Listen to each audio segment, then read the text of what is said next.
Hello friends, আজ আমি তোমাদের দেখাতে চলেছি জন্মাষ্টমীর মালপোয়া। তার জন্য খানিকটা পরিমাণ সুজি আগে থেকে ভিজিয়ে রেখেছিলাম। এর ফলে মালপোয়াটা নরম হবে।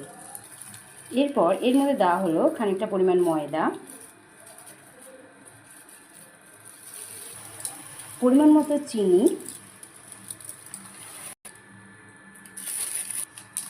আর খানিকটা মৌরি দিয়ে দেওয়া হলো।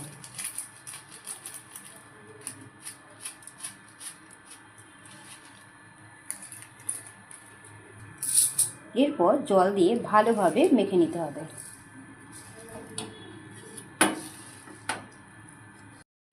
এইভাবে মাখাটা মেখে নিতে হবে।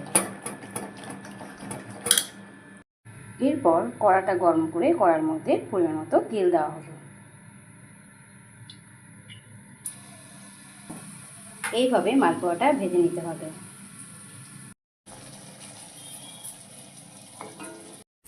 দেখতে পাচ্ছেন আমাদের ঠাকুরের ভোগ মালপোয়া তৈরি।